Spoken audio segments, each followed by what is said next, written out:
So welcome you all. So today's our topic is periarthritis soldier. So what is periarthritis soldier? These have three names. One name is periarthritis soldier. Other name is adhesive capsulitis of soldier. Adhesive capsulitis of soldier. Periarthritic soldier, and also called as frozen soldier. So these three names for one condition, that is frozen soldier, periarthritis soldier, or adhesive capsulitis. So what will happen in periarthritic soldier? What is periarthritic soldier? That we will study right now. So periarthritic soldier is a condition characterized by pain. Periarthritic soldier is a condition characterized by pain and progressive limitation of some movement of the shoulder joint. So here is a main condition, that is pain and progressive limitation of movement of shoulder joint, and it usually affects the elderly. So elderly is the person who gets suffered by periarthritic soldier. So your patient will be elderly patient. So what are the clinical features that we will see? The patients usually past middle age. So patient is what type of age? Middle age. Presents with diffuse pain. Whole shoulder get pain fully. So diffuse pain in the shoulder with radiation down to middle of the upper arm. So diffuse pain in the shoulder radiating down to middle of the upper arm. Cardinal feature is stubborn lack of active and passive movement in all directions. The cardinal feature is stubborn lack of active and passive movement in all directions. That is global restriction of movement in all plane. Global restriction of movement in all plane. Often the first motion to be affected is internal rotation. Often the first motion to be affected is internal rotation. So fibroblastic proliferation in rotator interval.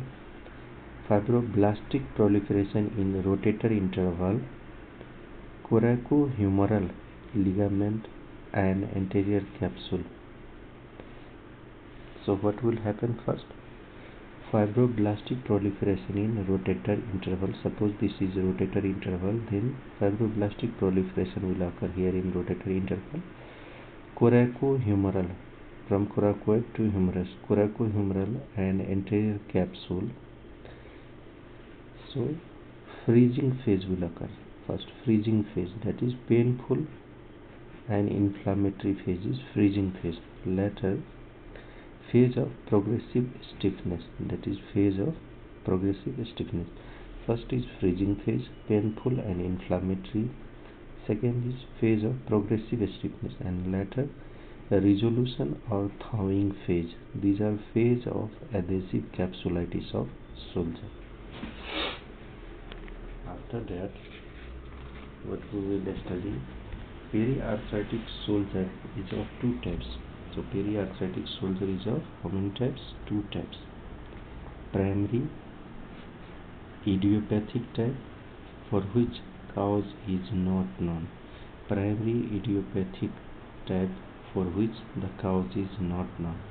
And secondary type, occurring in patients with diabetes. So if you want to do research on patients of diabetes, so it's a secondary type.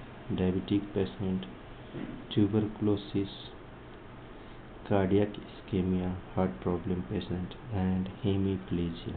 you will have half paralysis. So secondary type. Once more, periarthritic shoulder is of two types: primary idiopathic type, for which the cause is not known, and secondary type occurring in patients with diabetes, tuberculosis, cardiac ischemia, and hemiplegia. On examination, there is, you are a doctor, you will examine. On examination, there is tenderness in the subacromial region. Subacromial, below the acromion, if you will see tenderness, and in anterior joint line,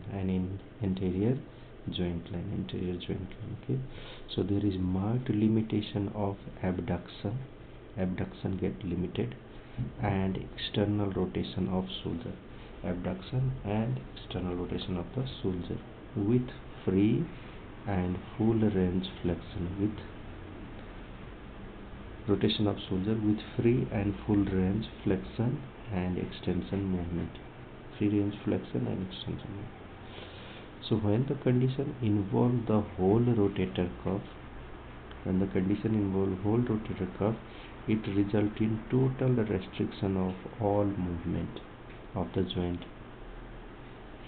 This condition is then termed frozen shoulder or adhesive capsulitis. So radiograph of the shoulder is normal in this case. So what is the management? Pain is controlled by analgesic. You can give analgesic and short wave diathermy or wax bath. Short wave diathermy or wax bath for pain you can give. Mobilization is done by external rotation.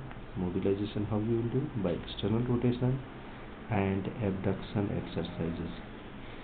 Resistant cases are treated by local infiltration of hydrocortisone and manipulation under anesthesia. By giving anesthesia, you will manipulate. So these are the story of frozen shoulder. So what is frozen shoulder? Frozen shoulder, periarthritis capsulitis, adhesive capsulitis of shoulder, ये तीनों ऐसे condition हैं जिसमें pen होता है patient को और limitation हो जाती है मूवमेंट शोल्डर की। और यूजुअली ये जो पेशेंट होते हैं एल्डरली पेशेंट्स होते हैं, मिडिल एज के होते हैं। पेन होगा शोल्डर में जो कि रेडिएट होकर आएगा अपर आर्म के मिडल तक। इसमें एक्टिव और पैसिव मूवमेंट दोनों खत्म हो जाती है शोल्डर जॉइंट की, और ग्लोबल रेस्ट्रिक्शन हो जाता है, किसी भी डायरेक्शन में ना रोटेट कर सके, ऐसा हो सकता है। सबसे पहला जो होता है इसमें इफेक्ट होता है वो है इंटरनल रोटेशन। रोटेटर इंटरवल में आपकी फाइब्रोब्लास्ट प्रोलिफरेट हो जाता है, उसकी नंबर बढ़ जाती है, जिसकी वजह से कोरैकोह्यूमरल लिगामेंट और एंटीरियर कैप्सूल इफेक्ट होके फ्रीजिंग फेज में जाता है। फ्रीजिंग फेज में क्या होता है, आपका दर्द होगा और इन्फ्लामेशन होता है। उसके बाद वो प्रोग्रेसिवली स्टिफ हो जाते हैं और लास्ट में रिजोल्यूशन फेज या थॉइंग फेज होता है। इसको कहते हैं फेज ऑफ एडेसिव कैप्सुलाइटिस।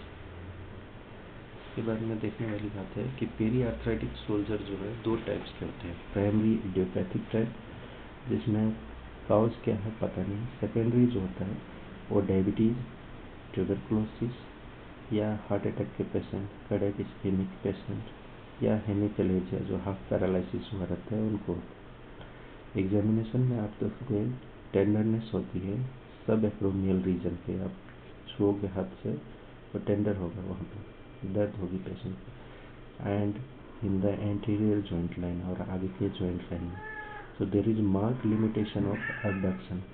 बंदे को कहेंगे कि हाथ साइड में ऐसे करो, आगे ले जाओ, नहीं जा पाएगा, साइड की तरफ नहीं जाएगा, और एक्सटर्नल रोटेशन नहीं होगा shoulder with free full range extension, लेकिन एक्सटेंशन और फ्लेक्शन कर पा रहा है, एबडक्शन इंटरनल एक्सटर्नल रोटेशन नहीं कर पा रहा। And the condition involve whole rotator cuff, अगर पूरा रोटेटर कफ इन्वॉल्व हो गया टोटल रेस्ट्रिक्शन हो जाता है जॉइंट की मूवमेंट की, इसलिए इसको कहते हैं frozen shoulder adhesive capsulitis. Radiograph आप एक्सरे करवाओगे नॉर्मल आएगा, तो इसकी ट्रीटमेंट है, पेन होगा तो एनाल्जेसिक दीजिए आप, शॉर्ट वेव डायथर्मी ना, या वैक्स थेरेपी दे सकते हैं आप। मोबिलाइजेशन आप एक्सटर्नल रोटेशन, एबडक्शन एक्सरसाइज सब सिखाओ। रेजिस्टेंट केस है, लोकल इन्फिल्ट्रेट करो hydrocortisone and manipulation under anaesthesia. यही सब है इसका इलाज।